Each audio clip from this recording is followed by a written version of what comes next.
I'm Lynn Jarvis, contributing editor for Across the Fence, and I'm joined by WCAX TV Sharon Meyer for a visit to Europe and countries that were once part of the former Yugoslavia that was dissolved back in 1992. Because of the violence, few visitors came here, but now that has dramatically changed.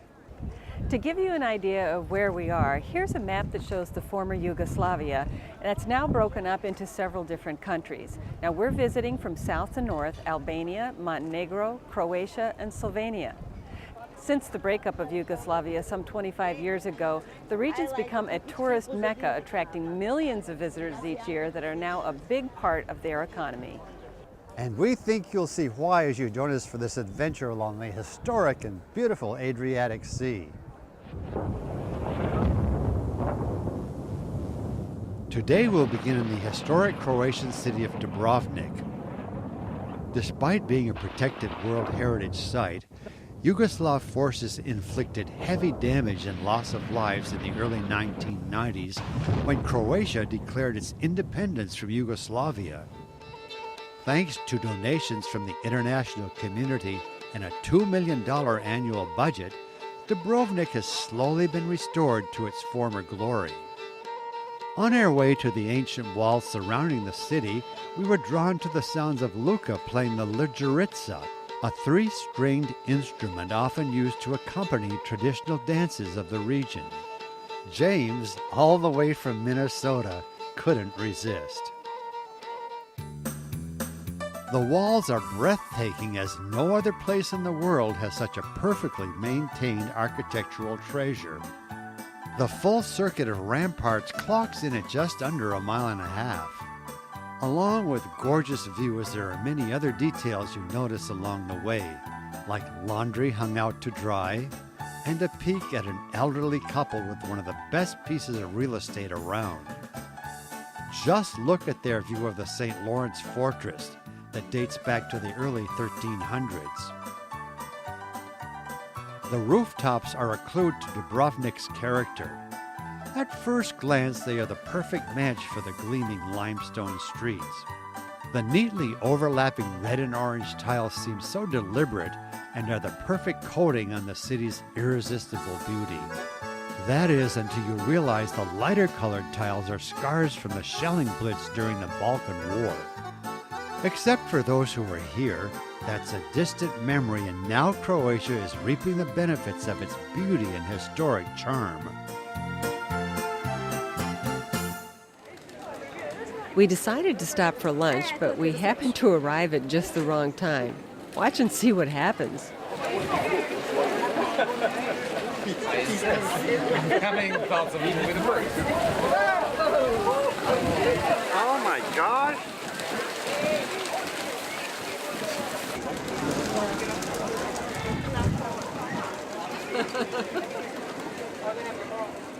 After all that, we still had time to explore some of the treasures that are found within the 800-year-old walls of Dubrovnik. In the distance is the bell tower of the Franciscan Church. It houses a library containing 1,200 rare manuscripts and may have been the first pharmacy in Europe open to the general public. Its beautiful cloister is unique, with thin dual columns topped with different figures such as animals and floral arrangements. This is the Church of the Holy Savior that was built after a devastating earthquake in 1520 as a gesture of thanks from the survivors. The Renaissance wheel window makes it easily recognizable in the bright afternoon sun. For you fans of the TV show Game of Thrones, it was filmed here, and this is the stairway used for that memorable Walk of Shame sequence.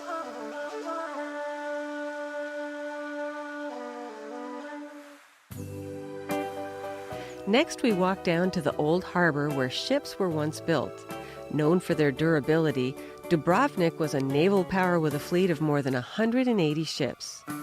Now it's a home for a flotilla of yachts and pleasure boats that can be hired for cruises that give you a whole new perspective of this ancient walled city, and the opportunity to see the beautiful Adriatic sunsets like this. The next morning we had a surprise. Back in 1669, Dubrovnik sold a small strip of land to the Ottoman Empire as a military buffer. This land is now part of Bosnia and Herzegovina and is that country's only access to the Adriatic Sea. We stopped for a few minutes to take photos and crossed the border again back into Croatia on our way to Makarska. This is typical of the scenery along the way. Makarska is a small and beautiful town and the perfect place to celebrate a very special occasion. More about that later. The town is located behind mountains which protect it from cold winds and is responsible for its rich Mediterranean vegetation. It grew around this natural harbor that has, for centuries, provided a safe haven for sailors, pirates, and merchants during stormy weather. Nowadays, it does the same for yachts, sailboats, and cruise ships, making it one of the most famous tourist destinations on the Croatian coast. And just happened to be where Sharon and Rennie would celebrate their 29th wedding anniversary. I was at their wedding, and it's hard to believe the years have passed so quickly. Sharon had the chicken filet makaska, and Rennie very much enjoyed the pies cabeza. After lunch, they sealed the deal with a kiss for all the world to see.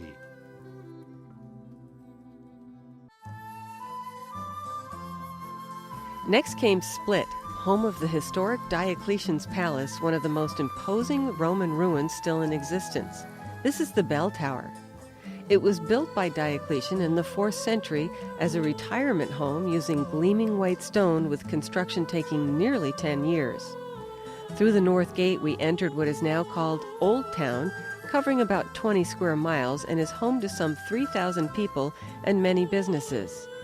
This is what it looked like back then, with some 220 buildings along narrow streets, courtyards, and passageways. During the time of Diocletian, these basement halls were the entrance into the palace from the sea. Boats were able to dock in front of these arches and drop off supplies or receive noble guests. Nowadays, they house souvenir shops and are used for such events as art exhibitions and weddings. As we left, I saw what I had been looking for, a 3,500-year-old Egyptian granite sphinx imported from Egypt. Of the 13 that Diocletian brought from Luxor, just 3 remain at the palace.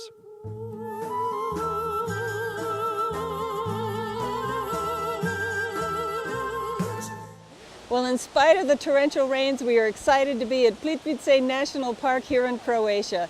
It's a natural wonderland of 16 interconnecting lakes and thundering waterfalls in a primeval forest covering more than 73,000 acres. It's celebrated as one of the most beautiful sites in Europe, even in the rain. It became a UNESCO World Heritage Site in 1979. Enjoy it along with us and stay dry at home.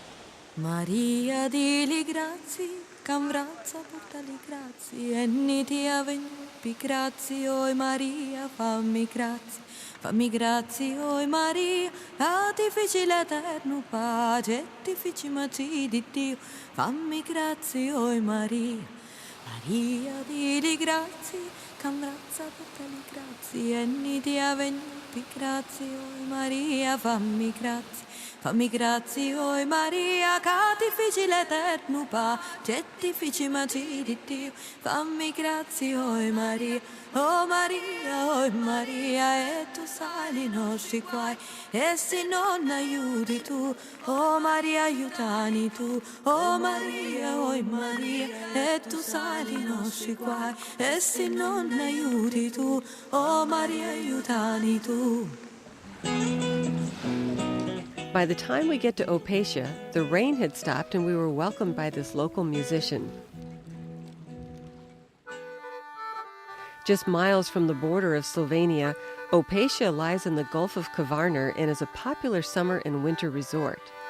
Known as the Pearl of the Adriatic, it's a beautiful place with a long history of tourism dating back to 1844. The Slantina Fountain, located in the middle of town, is a nice spot to relax and enjoy the warm afternoon sun.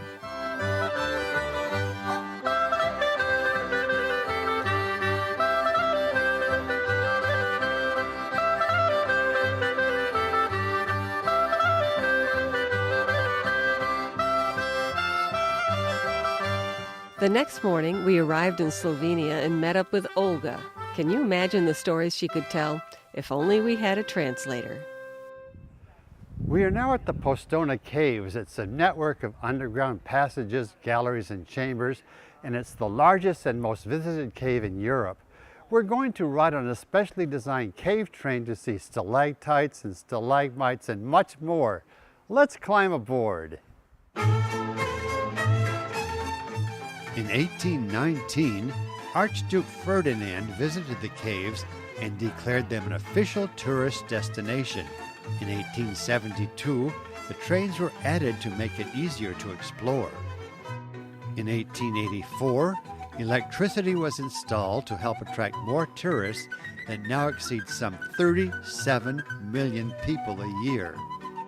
About 3.5 miles of this 2-million-year-old cave, hollowed out by the Pivka River, are open for exploration. You disembark the train at Great Mountain Caves and continue the rest of the way on foot. From the Valenka Gora Caves, you continue across the Russian bridge built by prisoners during the War of 1916. The tour continues through Winter Hall, past this 16-foot snow-white stalagmite known as Brilliant, the symbol of the Postana Caves. Then you enter the concert hall, where more than 500 performers put on a spectacular Christmas show every year. And wouldn't that be fun to see? The tour concludes at the Hall of Beautiful Caves, where you board the train to return to the entrance. What a spectacular place to explore, rain or shine.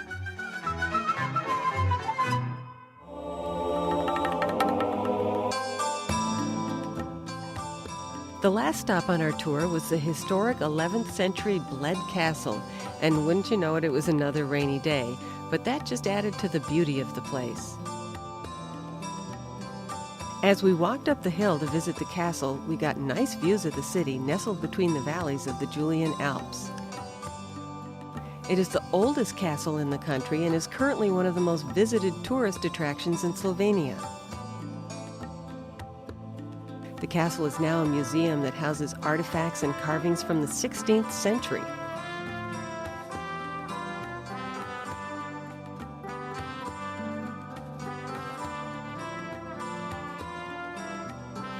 Bled is Slovenia's most popular tourist resort, and on less inclement days, hiking and swimming are favorite activities. But this swan didn't mind the rain one bit and rather enjoyed having the place to herself. And there in the distance was our final destination, the iconic Church of the Mother of God on the lake. Trying to keep dry the best we could, we boarded what are called pletna boats made by local crafters.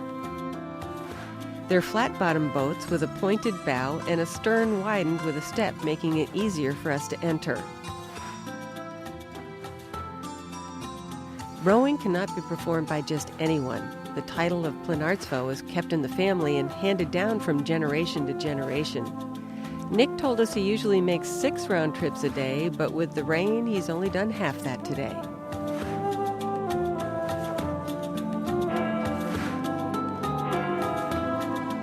For Lynn, getting to ring the historic wishing bell was one of the highlights of his journey.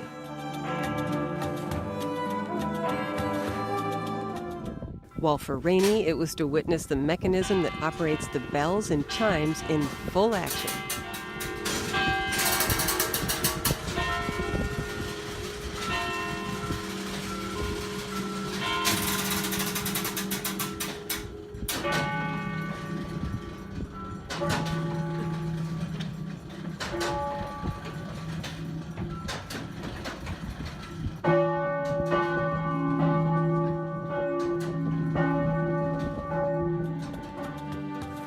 I'm Lynn Jarvis, and from Sharon, Rainey, Marco, and me, thank you for watching, and we look forward to having you with us on our next adventure right here on Across the Fence.